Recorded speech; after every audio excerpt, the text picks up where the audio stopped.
Bueno, esto no es una charla, como dijo Lucas la vez pasada. ¿Eh? Ah, perdón, era al revés. Bueno, esto es una charla, esto no es un podcast. Arrancamos así una nueva conversación respecto a un tema aleatorio. En este caso, a mí me interesa plantear el problema ya discutido por este pensador alemán que a mí me interesa mucho y que estuve leyendo bastante en los últimos tiempos, y es Theodor W. Adorno. Tiene el mismo nombre que el gato de Cortázar. Es una anécdota interesante. El tipo escribe un libro compartido con otro filósofo alemán que se llama Horkheimer. Los dos son de esta escuela de Frankfurt, como se denomina, que se ubican en algún momento dentro de la tradición marxista occidental y se pelean mucho con determinados marxistas. ¿En qué tiempo más o menos eso? Principio del siglo XX. La escuela de Frankfurt es una historia aparte porque tiene muchas disputas internas entre medio. Aparecen personajes que a mí me parecen todos muy interesantes, como Erich Fromm, Walter Benjamin, pero bueno, el último es Habermas, que ya no me gusta tanto, pero fue perdiendo calidad. Claro, bueno, Herbert Marcuse, que me interesa. Por ejemplo, de Marcuse podemos hablar en otra ocasión sobre el hombre unidimensional, que está todo relacionado con estos problemas culturales que surgen en la medida de que el capitalismo evoluciona, ¿no? A ellos les interesa de nuevo cómo los sujetos están cada vez más sujetos, valga la redundancia, ¿no? Buen juego de palabras. Cada vez están más dominados por el propio sistema, como que creamos nosotros las herramientas para mantenernos presos, ¿no? La cuestión es que de Theodor Adorno me interesa hablar de dos textos del tipo, tres voy a decir ya, porque están relacionados los tres. Uno es un pequeño escrito que se llama Mínima Moralia. Otro es este libro que él escribe compartido con Horkheimer, que es La industria cultural. Uh-huh. Y el otro es Filosofía de la nueva música. ¿Tienen tipo un tema en común? O sea, una idea sostenida. En los tres temas se discute el problema del el producto cultural, básicamente. Me interesa a mí justamente esa cuestión del producto cultural en la medida en que cómo actúa, ¿no? ¿Qué es construir algo o crear un producto? Uh-huh. En la medida en que hasta qué punto, y esto quiero ser preciso con lo que digo, hasta qué punto el creador, ¿no? El artista, si quieres, artista, sí. Tiene control sobre este producto que está haciendo y cómo puede de alguna manera pensar en la influencia de esto sobre el mundo, y al mismo tiempo cómo se ve interpelado la persona, ¿no? Por los productos culturales. Claro. Es muy loco traerlo eso análisis hoy en día, en que todos somos un poco creadores de contenido. Sí. Un meme, una publicación que yo hago, no sé, puedo hacer un temita en la guitarra, grabármelo y subirlo, y claro, alguien puede consumirlo. Eso. O sea, sí, el crear contenido antes estaba tipo destinado a un determinado sector, y hoy en día todos somos creadores de contenido. Desde lo que publicamos, una foto, si hacemos un meme, lo que sea, todo el tiempo estamos creando contenido cultural, por así decirlo. Sí. No tan de menor calidad, obviamente, bueno, pero si hay un público que lo consume, ya. Yo creo que ahí hay un problema, ¿no? Y es que nosotros estamos acostumbrados a pensar que en tiempos anteriores los únicos que eran artistas o creaban justamente productos culturales eran cierta élite y demás. Yo pienso que en realidad no es así. Pienso que es lo que es más visible para nosotros hoy, en la medida en que los que hacen la historia son los que ganan. Claro, los que sobrevivieron sería al paso del tiempo. Exactamente, pienso, las personas que eran de las clases bajas o pobres y demás, qué sé yo, antes, en el siglo XIX, por ejemplo, en la época del fervor de los novelistas y demás, uh-huh, tenían menos acceso a determinado tipo de productos culturales por el hecho de la propia desigualdad social, pero imagino que es evidente que existían determinado tipo de folletos o imágenes y que circulaban entre esas personas, claro, y funcionaba también, de hecho, esto mismo que dice Borges respecto de las narraciones, ¿no? Que la palabra es oral antes de ser escrita, y en ese sentido también la oralidad, en la medida en que funciona como una narración, un cuento, una manera de explicar la realidad, es evidentemente un producto cultural, es una construcción narrativa que funciona muy bien. Entonces me parece que en ese sentido tanto hoy como en todos los tiempos, todos los seres humanos, de hecho, en este sentido yo me baso en lo que dice Gramsci, ¿no? Todos tenemos capacidad cognitiva para ser filósofos, dice Gramsci, todos somos filósofos. Todos somos filósofos.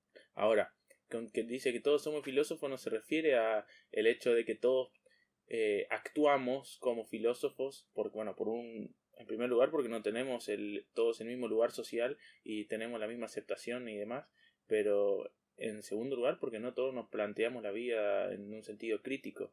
A lo que se refiere Gramsci básicamente es no en todos somos filósofos, sino en todos podemos ser filósofos. En la medida en que todos leemos, dice, todos somos lectores, todos tenemos experiencias previas y todos vemos cosas constantemente.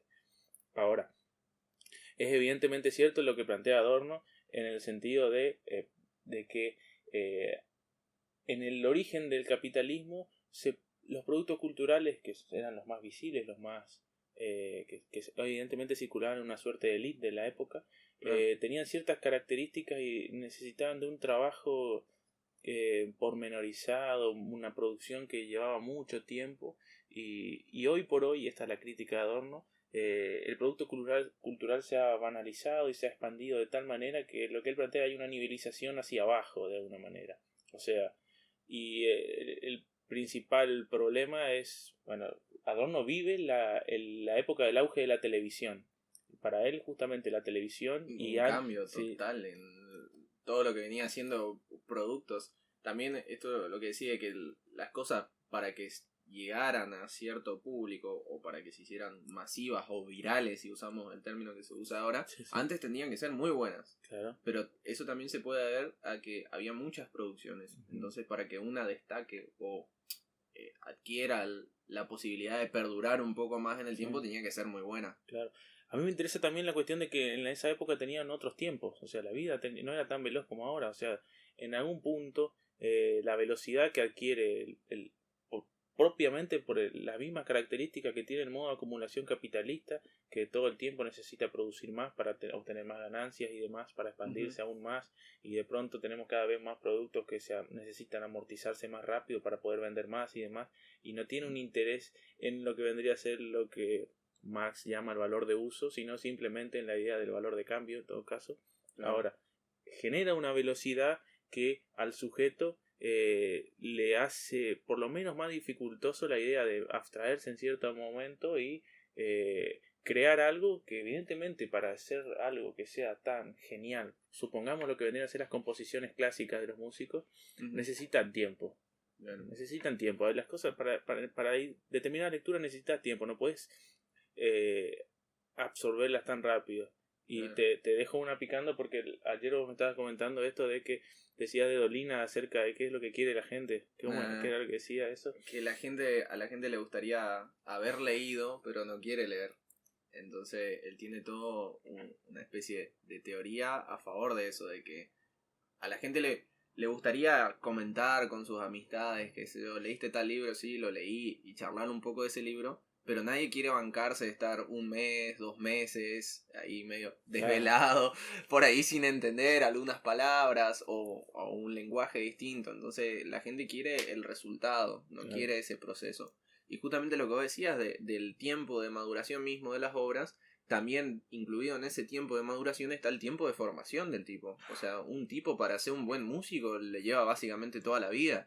Entonces por ahí de 50 obras que hace, 49 son mediocres, pero hay una que hace que es la que más maduración tuvo, o en la que todas las anteriores se ven reflejadas, ¿viste? Sí, evidentemente, y ahora ahí ya hay un conflicto que lo voy a dejar tipo entre comillas o entre paréntesis para tomarlo en otro momento, porque estamos yendo por otro lado, ¿no? Pero no me gustaría obviarlo, y es el hecho de que la misma obra, al ser un producto social, no depende solamente del creador, sino del espectador. O sea, yo puedo ahora pasar, 20 años, suponiendo que haces algo y pasás 20 años tratando de producir algo que sea de una calidad superlativa, y supongamos en realidad que en realidad es muy buena. Si nadie entiende esto que estás produciendo, si nadie entiende este producto mismo tuyo que lo estás exponiendo, el valor te lo otorga el otro. Esa es la diferencia. O sea, vos no podés decir, bueno, esto es valioso porque yo lo digo simplemente, porque si no, y ahí ya me das pie de nuevo para este problema de la subjetividad que vos estabas hablando, de Russell, la frase de Bertrand Russell, sí, que me gusta. Bueno, te dejo que sigas por ese lado, entonces después yo retomo lo que digo. Bertrand Russell, estábamos teniendo una charla ese día hablando de lo que es, lo que está bien y lo que está mal. Esa es básicamente la pregunta principal. Y Bertrand Russell dice una frase que es fatal, que dice: me aterra pensar que lo único malo que tenga la conducta más perversa sea que a mí no me guste.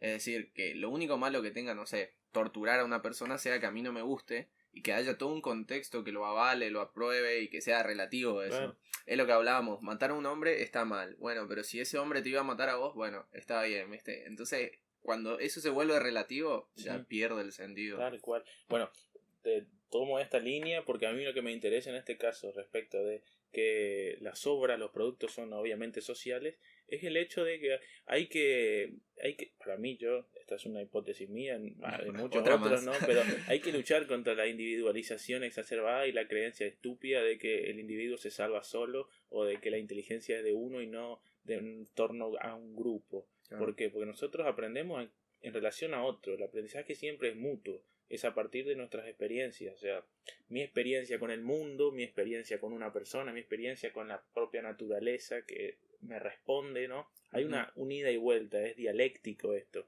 Ahora, ¿por qué es interesante esto?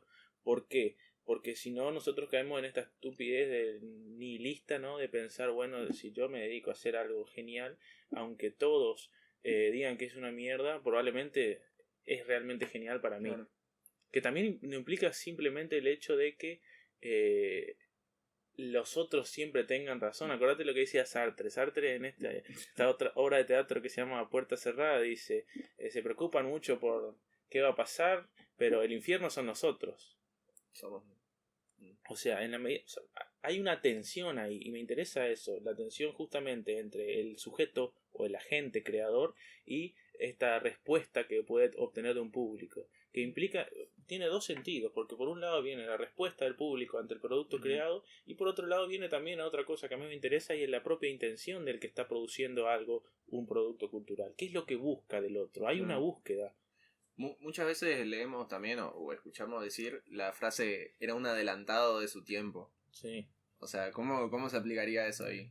¿Que el tipo quería hacer un producto y nadie lo entendió? ¿O que el tipo hizo algo que tiempo después se dio, no sé, o se creó el clima o el contexto adecuado para que ese producto que él había creado funda bases, ¿viste? Sí. Se utiliza mucho la idea del incomprendido, ¿no? Es gracioso, la mayoría de los filósofos o estos personajes que son nosotros leemos ahora, ¿no? En los momentos en vida, no tenían una vida muy feliz, ni la pasaban muy bien ni nada por el estilo. De hecho, eran bien argelos. No, tal cual, pero de hecho eran muchas veces, hay muchísimas anécdotas realmente de filósofos que la mayoría son leídos post-mortem, o sea, es una cuestión terrible en la medida en que la vida es muy corta y demás, pero me interesa esta cuestión que vos decías hoy respecto a que la gente quiere saber, pero no se imagina lo difícil que es el proceso. O sea, todos quieren ser sabios. Claro. Me acuerdo ahora de la película Matrix, cuando le inyectan el chip en la cabeza para que aprendan artes marciales. ¿Quieres saber jiu-jitsu, defensa personal? Bueno, aprende, sos un genio de golpe.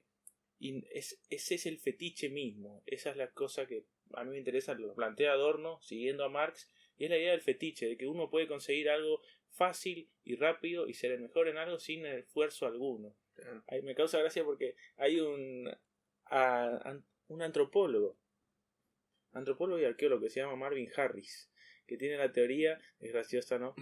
Respecto de cómo surge la agricultura. Dice, bueno, que hay una teoría que es la ley del mínimo esfuerzo. Dice que los seres humanos estamos todo el tiempo inconscientemente respetando esa ley como un primer dogma, si se quiere. O sea, que todas las especies tienen alguna especie de patrón de desempeño y reproducción, lo que fuera. Bueno, los seres humanos tienen la ley del mínimo esfuerzo, que implica que si yo estoy acá debajo de una planta de mandarina, ¿no es cierto?, y tengo frutos para comer acá, ¿no es cierto?, imagínate una sociedad de cazadores recolectores que todavía no descubrió la agricultura. No me muevo de acá. Si estoy rodeado de especies para que me brindan comida, básicamente puedo cazar y puedo recolectar, no voy a ir más lejos a tratar de descubrir alguna planta nueva o algún animal que me despierte un deseo novedoso en términos gourmet, ¿no? Lo que el chabón plantea es eso, ¿viste? Claro, justamente por eso se dio el cambio. En lugar de salir a buscar, por ejemplo, podés estar todo el día recorriendo el monte buscando un bicho y no lo vas a encontrar. En cambio, si tenés ahí tu corral con las vaquitas, sabés que están ahí. Claro. Bueno, me interesa eso en este sentido, en la idea holgazana, yo diría, o fiaquenta, de la persona que dice, no, yo quisiera leer. Me pasa con Cortázar, por ejemplo. Viste que Cortázar es como un escritor que está de moda entre los adolescentes acá en Argentina, y todos hablan de Rayuela y demás, y dicen, yo quiero leer Rayuela, y después ven el libro, es un poco gordo. Libraco, encima un poco raro la forma en la que está escrita. Después lo lees y es re llevadero, no es como leer la fenomenología del espíritu, pero a lo que voy es, o sea... O Sartre, ¿viste? Que también te vuela la cabeza. Hay que terminar con esos tabús, me parece, pero ya... Sí. Me parece interesante eso de lo que dijiste, de ponerte un chip y saber todas las artes marciales. Sí. No me acuerdo, en una de las charlas que estábamos hablando de también la gente privilegiada y los no privilegiados y todo. Claro. No es lo mismo aquel rico, habíamos dicho, no sé si era grabado o fuera que lo hablábamos, no es lo mismo aquel rico que hizo su fortuna con trabajo, con esfuerzo, lo que sea, que aquel que recibe un maletín con $1 millón o se levanta un día y ya es rico. Entonces pasaría lo mismo con esto, de la persona que le ponen el chip y sabe artes marciales, no va a tener el mismo dominio o la misma relación con ese conocimiento que quien tuvo que hacer todos los 5 o 7 años. Pero obvio no. Yo en ese sentido pienso el proceso lo es todo.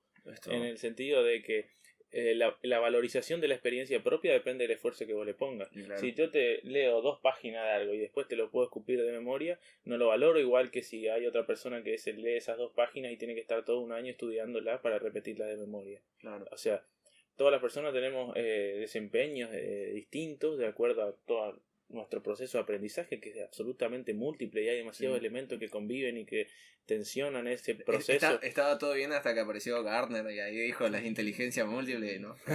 Todo. Bueno, pero a eso voy. Entonces, definitivamente sí. De hecho, en el capitalismo que produce dentro de todos los modos de acumulación que vimos históricamente, en el último, ¿no? En este caso, es el modo de producción que produjo mayor movilidad social, ¿sí? Entonces, evidentemente en un inicio los nuevos ricos eran defenestrados por los viejos ricos clásicos que tenían determinado tipo de tradiciones y demás, y decían, no, estos nuevos ricos son como una lacra que solo tiene plata y no sabe vivir como rico, no valora determinado tipo de costumbres y demás. Y creo que todavía existe esa tensión conservadora para respecto de la gente que hace plata y es capitalista igual que vos en el caso que sea, ¿no? Pero que tiene una manera de utilizar eso distinta de vos, o sea, el uso que hace de sus condiciones diferentes. Voy a citar una película chota, pero seguro también la viste porque la daban en Telefe, me acuerdo, todos los sábados a la tarde, que es Los Beverly Ricos. ¿Te acordás de esa peli? Bueno, viste que descubren petróleo y viste que tenían un auto viejo y el chabón está arreglando el auto viejo y pasa a la mina y le dice ¿por qué no se compra uno nuevo? Claro. Y ahí después el chabón lo convierte todo en un camión monstruo, ¿viste?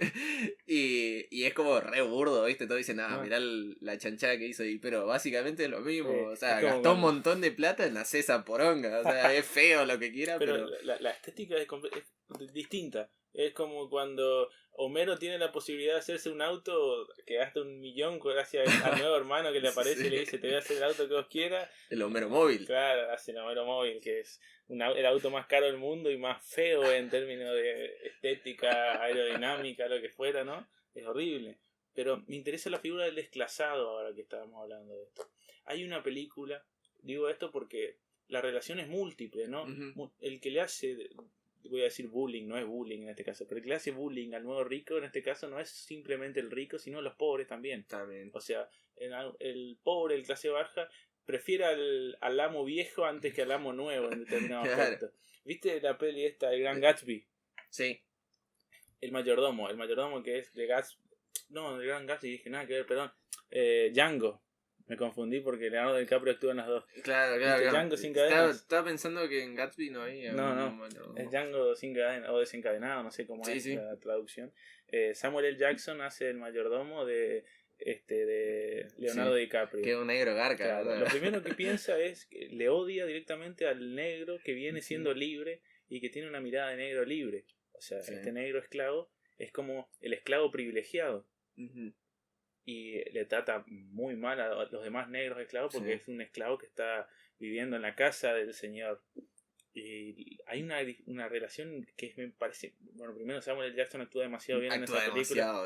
Pero me encanta ese odio que tiene este negro de Samuel L. Jackson para con el personaje Django, que es un negro libre, porque es un negro tipo arribista, ¿no? Que viene, se aproxima y de pronto superó su condición. Él era el negro más capaz y ahora viene un negro que es más capanga que yo y me complica porque habla de igual a igual con mi amo encima. Bueno, ese es el mejor ejemplo para mí, o en términos de película, de una persona desclasada, en ese sentido, que no conoce realmente cuál es su realidad social y está de nuevo está más pendiente que el propio rico de cuidar las riquezas del rico. Es algo terrible. Es re loco. Y bueno, y ahí justamente esa jerarquía que él ejercía con los demás sometidos, por así decirlo, no lo puede hacer con este. No, claro. Y ahí es como la viñeta de Kino, ¿viste? De que hay un tipo sentado en un banquito así. Ajá, como una escalerita. Ajá, como una escalerita, enojado, ¿viste? Porque hay uno más grande, o sea, uno más grande al lado de él en una escalera más alta. Claro. Y está como pichado. Y después le ponen uno más chiquito en una escalera más chiquita bajo él. Y ahí el tipo cambia la postura así como re soberbio. Esa es muy buena esa viñeta. Es muy buena porque funciona, bueno, en muchos aspectos, ¿no? La idea de que todos quisieran vivir como los ricos. Claro. Qué sé yo.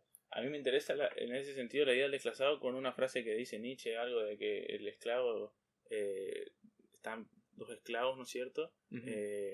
Y se están peleando porque uno le dice al otro, no te atrevas a tocar mis cadenas, ¿no? Porque cada uno tiene sus propias cadenas, ¿no? Todos somos presos de algo de alguna forma. Me parece re interesante esa cuestión. Claro. Era lo único que tenía y lo cuidaba, claro, las cadenas. Es terrible, ¿no? Y bueno, y Marx dice justamente lo contrario. Marx dice en determinado momento, proletario del mundo unidos y demás, los trabajadores del mundo no tienen nada que perder excepto las cadenas. O sea, por ese lado va el hecho de este trabajador de alguna manera que está obligado a vender su fuerza de trabajo, que lo que trata de hacer es transformar el sistema en el sentido marxista. Ahora, Adorno, cuando se plantea, y vuelvo con Adorno porque nos fuimos de tema, Adorno cuando se plantea el problema, ¿no? del producto cultural y demás, le interesa no solo la consecuencia o la respuesta del público, sino cuál es el objetivo de este creador cultural, ¿no? ¿Y qué pasa? El tipo dice, en algún momento el objetivo del creador cultural, del burgués clásico, ¿no? Tenía un interés más bien estético, tipo ajeno, porque había como una idea de que el burgués no era un político, ¿no? Que se mantenía neutral, esa suerte de limbo en el que lo político no me afecta y yo solo pienso en las ideas hermosas, románticas y demás. Claro. Y entonces escribo novelas o escribo alguna composición musical y solo me interesa la propia belleza en sí misma. Esta idea que evidentemente el propio Kant, que era más burgués que los burgueses, la desarmó con la cuestión de lo que es lo fenoménico y lo nouménico de alguna manera. O sea, la cosa en sí es inaccesible en cierto momento, en la medida en que nosotros la constituimos al aproximarnos al objeto. El objeto es constituido por el sujeto. Pero qué loca esa figura.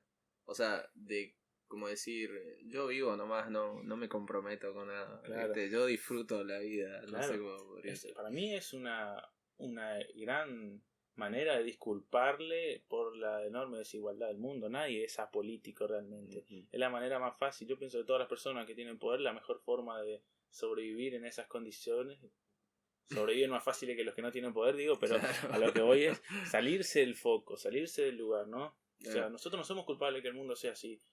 Hacemos lo que podemos y allá funciona la idea de la propia meritocracia, ¿no? Hice todos los méritos que para tener esto, si vos no te esforzás lo suficiente, ¿qué crees que haga yo? Y mientras tanto, todas las reglas siempre le benefician al rico y le perjudican al pobre. hay una cuestión que a mí me interesa mucho respecto al problema son las reglas, no las leyes, la propia justicia. O sea, ¿quiénes hacen las leyes? ¿Los justos o los que pueden? Los que pueden. Bueno, si nosotros nos miramos la historia para atrás, podemos defenestrar absolutamente cualquier sistema político que existe. Si nos vamos hasta el inicio de los tiempos en los que la sociedad de cazadores-recolectores era una sociedad igualitaria y no había ni diferenciación sexual, ni diferenciación ni propiedad privada, social del trabajo, para nada. Y la única tarea que no podían hacer los hombres era dar lactancia por una dificultad biológica, básicamente. Pero tanto hombres como mujeres tenían que salir a cazar, tenían que recolectar, tenían sus tiempos y demás. Cada aldea, cada tribu tenía una situación distinta, ¿no? Claro. Dependiendo del contexto donde se ubicaba y demás. Pero todas las demás leyes que permitieron que algunos acumulen y otros no, son posteriores a la división social del trabajo y efectivamente son creadas por los hombres. Entonces cualquiera que ampare cualquier tipo de pensamiento filosófico o idea del bien y del mal, volviendo, ¿no?, a esta idea del juicio de valor, en las leyes, me parece que es por lo menos simplista o por lo menos está muy achicada la mirada real de los problemas de la propia humanidad, ¿no? Claro. Lo que dijiste de las leyes y volver el tiempo, de que se fueron construyendo, hay un comediante estadounidense que se llama Dave Chappelle, no sé si le conocés, no sé es bastante ácido e irónico con los chistes que hace. O sea, el tipo no se le importa un carajo ser políticamente correcto, entonces él tiene su humor particular. Y él decía que eso de viajar en el tiempo es cosa de blancos. Sí. Porque dice, todo blanco quiere volver a la época de George Washington, Abraham Lincoln.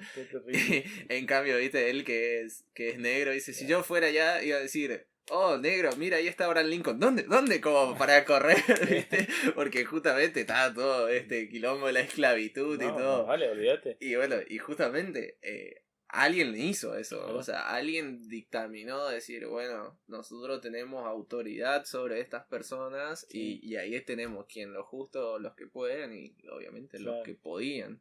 Por chistes así me gusta todavía la frase esta de que tira Spinetta en una de las canciones, no me acuerdo cuál era, que dice ningún tiempo pasado fue mejor, mañana es mejor, respecto de la idea propia de que a veces hay como una idea romántica de que siempre antes estuvimos mejor. A mí me pasa, por ejemplo, cuando pensar que no había internet, ¿no? Que no era mejor, no había internet, o sea, no había luz. Los problemas existieron siempre, quizás tenían distintas características porque la propia cosmovisión del mundo era distinta. Claro. Ahora nosotros tenemos muchísimos problemas producto de esta excesiva relativización de la propia cosmovisión al punto de que la gente no sabe lo que quiere y no sabe para dónde ir. Entonces estamos como en un mundo absolutamente fatuo en el que todos tratan de conseguir placer veloz rápidamente porque mañana no saben qué van a querer. Es absolutamente triste en ese sentido. Sí. Es como una situación encima caótica. No lo consigue nunca, ¿no? ¿Viste? O sea, lo único que tenemos es esa búsqueda, bueno, porque encontrarlo no llegamos nunca. Lo que sé arruina lo que deseo, dice Emile Cioran. Es terrible.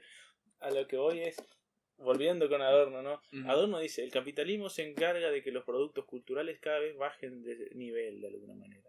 Y el tipo le pega primero a la radiodifusión y después a la televisión. Claro, que era nueva en ese entonces. Lo que él llama la industria de masas. ¿Sí? Dice, baja el nivel. Una concepción absolutamente elitista del propio producto cultural. Pero lo que dice, bueno, es necesario para el propio funcionamiento del sistema. ¿Por qué? Porque el producto cultural no tiene que hacer pensar al sujeto. Dice, o sea, básicamente el trabajador llega cansado a la casa, tiene que mirar algo que lo relaje y que le haga olvidar su asqueroso día de trabajo y de que su jefe lo explota 12 horas por día, 8 horas, no sé, depende del trabajo. Y entonces tiene que mirar algo que lo distraiga y le haga pensar, bueno, la vida no es tan mala porque puedo mirar esto un ratito. Claro, y bueno, ahí tenemos, por ejemplo, un tipo que vuelve del trabajo, no se va a poner a ver una película como, no sé, 21 gramos, que te hace ahí flashear un poco esa distancia que hay entre la vida y la muerte y pensar un poco. Quiere ver Rápido y Furioso, los tipos que corren picadas, te meten unos culos ahí cada tanto y con eso él está feliz, ¿viste? O alguna de tiro, ¿viste? Algún yankee contra toda una corporación rusa o los chinos. Cualquiera de las películas que están de moda hoy.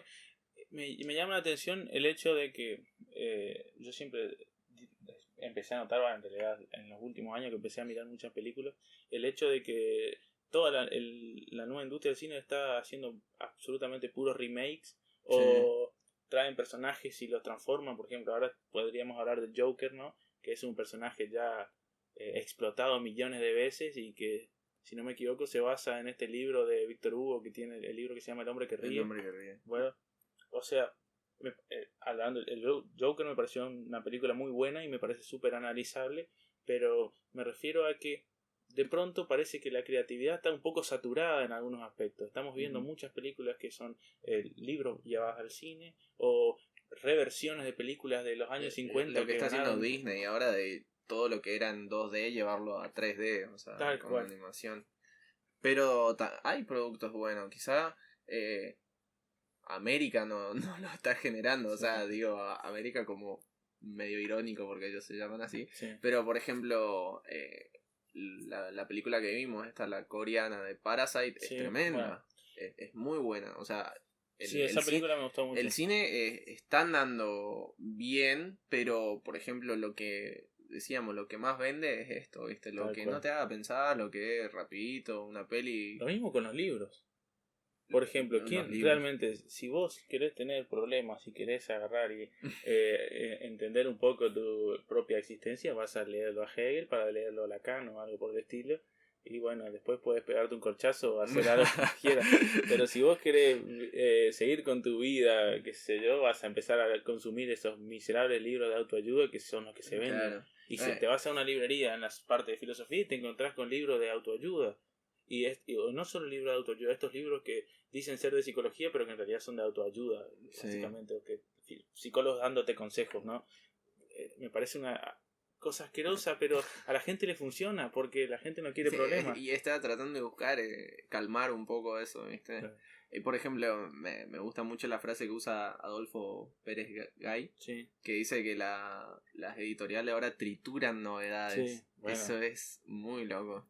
Es gracioso. Y respecto a lo que trituran novedades, pasa lo mismo con la propia escritura. O sea, la gente no quiere escribir, la gente quiere ser escritora. O sea...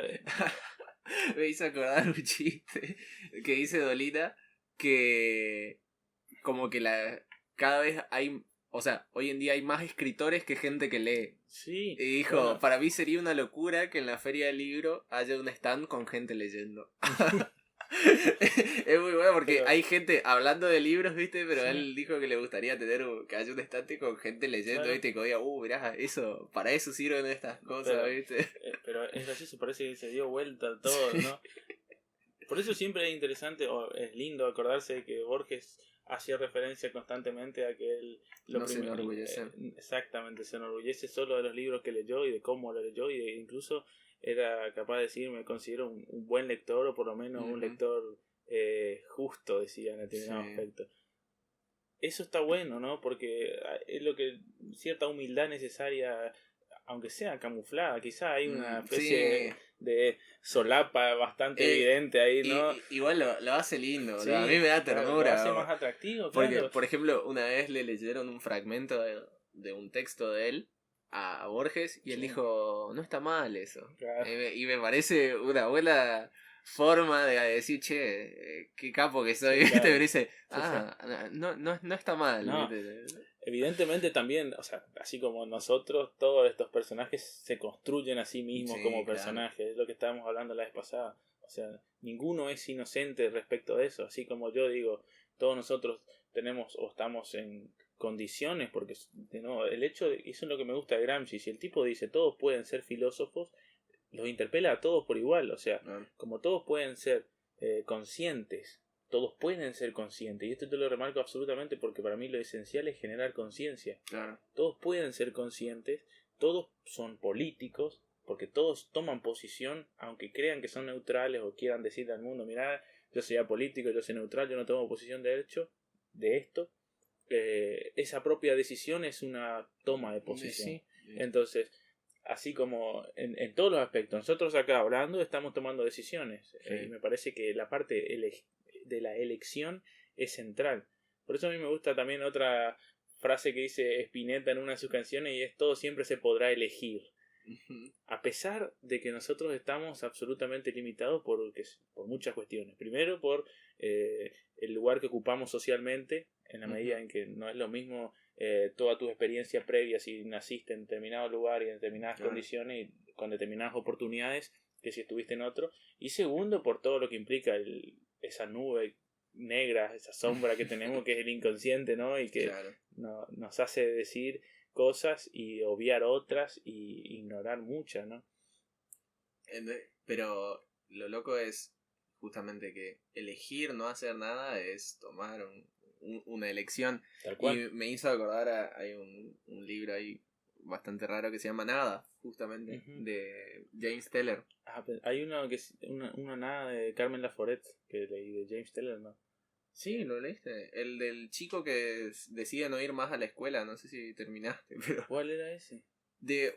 Bueno, no acuerdo, el libro trata de que empieza las clases en la secundaria, o en la primaria, no me acuerdo, y uno de los nenes se para en el aula y le dice como que nada tiene sentido, al pedo estudiamos, si total estamos todos destinados a ir al mismo lugar.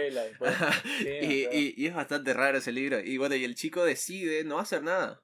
Y se va y se sube en un árbol y le tira ciruelas y le bardea a los chicos que sí van a la escuela porque piensa que son unos giles, porque piensan que hay algo más, ¿viste? Hay un significado, hay un porqué de todo. Entonces el chico renuncia a todo, o sea, se pone directamente a no hacer nada y se vuelve una especie de profeta del nadismo, ¿viste? No sé cómo podríamos llamarlo. Pero qué bajón, ¿no? Sí. O sea, es un tipo con el que yo me pelearía. No, y encima lo gracioso es que este libro después se vuelve bastante turbio, es bastante recomendable. A mí me gustó, yo en un principio pensé que era como juvenil y después se fue el carajo. Un grupo de chicos como que busca crear una montaña de significados, ellos lo llaman, y empiezan a dejar cosas en ese lugar que tienen mucho significado para ellos. Y la onda era que yo dejaba algo y podía elegir lo que deja mi compañero. Y así, cosas importantes. No sé si llegaste a esa parte, es súper turbia después. Y bueno, cuestión que arman toda una montaña de significado y le llevan a este chabón a mostrarle y decir, mirá, por esto la vida vale la pena. Y el chabón se le caga de risa, ¿viste? Es como que no hay forma de demostrar de que, bueno, o sea, estaban en esa duda o en ese debate. Uno decía que la vida no tiene sentido y otros querían tratar de demostrarle que la vida tiene sentido. Y si vamos al caso, tiene más chances o más oportunidades de ganar el que te diga que no tiene sentido. Pero aún así, este chico siempre estuvo en una contradicción enorme. ¿Por qué? Porque si no tiene sentido, ¿por qué sigue ahí arriba de la planta de ciruela? ¿Por qué no se pega un tiro en algún aspecto? O sea, lo que dice Camus. Claro, o sea, a eso voy. Por eso Camus también se cagaría piña con este tipo. Posta, porque el problema central y esto es una hipótesis mía también, ¿no? El problema central en toda la obra de Camus es cómo ponemos un valor en el mundo. El chabón está peleándose con toda la tradición nihilista que plantea, bueno, el absurdo está. Ahora, ¿cómo vivir con esto? El absurdo es una tensión permanente. Tenemos que tomar la iniciativa de, aunque sabemos que las cosas están así, mantenerlas. Porque si no, no tiene gracia, básicamente. Es la única vida que tenemos, no tiene sentido agarrar y decir un montón de cosas y no bancárselas de nuevo, ¿no? Entonces por eso el chabón termina cerrando, ¿no? Diciendo la única pregunta filosófica más importante es si la vida vale la pena vivirla o no. Y en El hombre rebelde termina diciendo, ¿no? Que el hombre rebelde es alguien que dice que no, en el punto de que es alguien que dice que no a lo que la sociedad te va indicando, ¿no?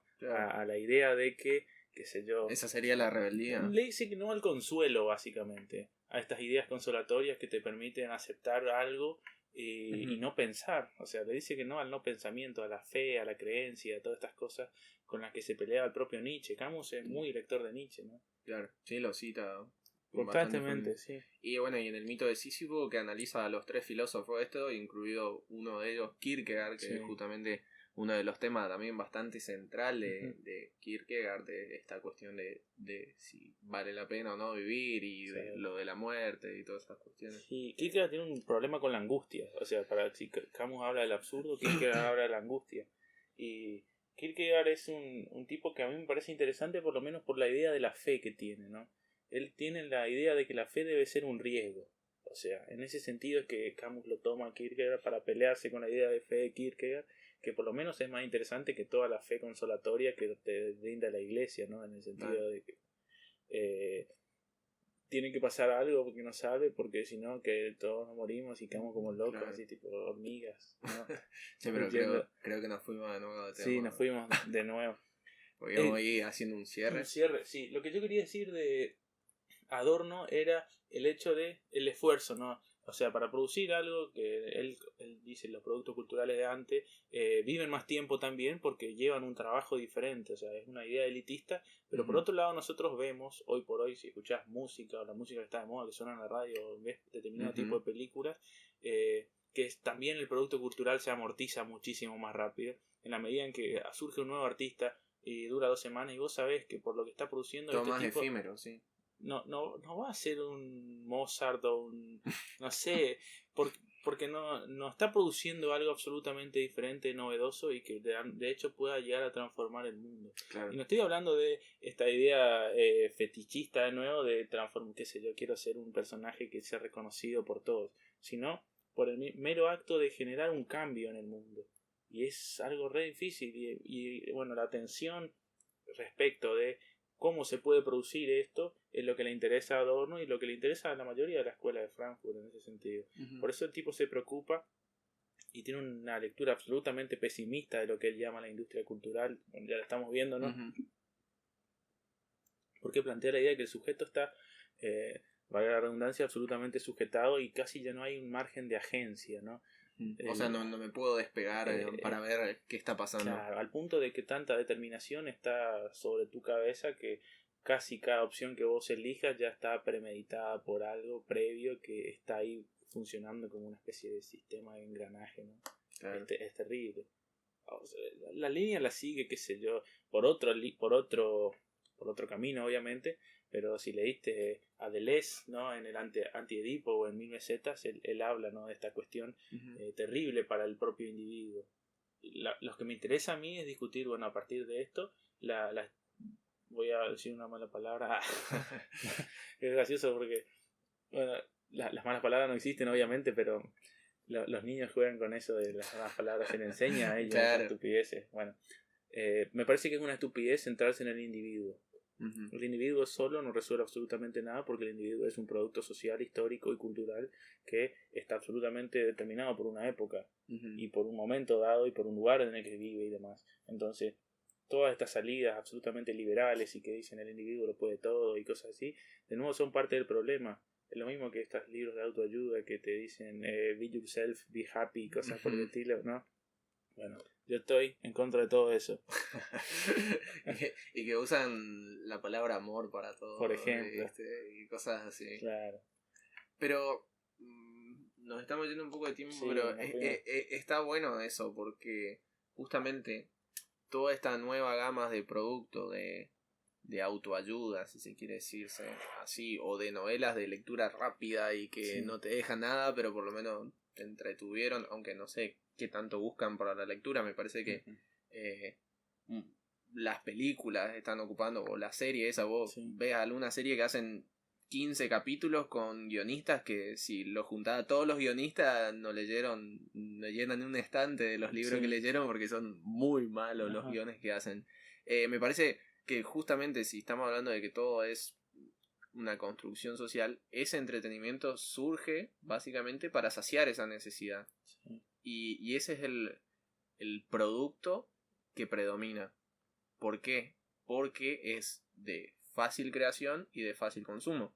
En cambio, si uno hace, no sé, Los Miserables, si fuese escrito mañana, claro, ¿cuánta gente iba a ir a buscar eso? Muy poca. Claro. Entonces, como que iba a quedar ahí archivado hasta, no sé, que alguien lo descubra de nuevo.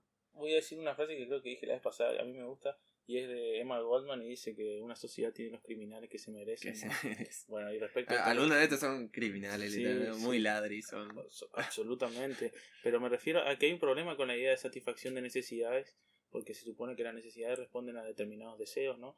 Pero los deseos también son absolutamente sociales, o sea, el propio sistema en este caso, que es la propia sociedad, se encarga de crear necesidades. Yo te hago a vos pensar que necesitas este sillón, por ejemplo, o esta jarra, o algo para venderte, que obviamente se amortiza más rápido y más.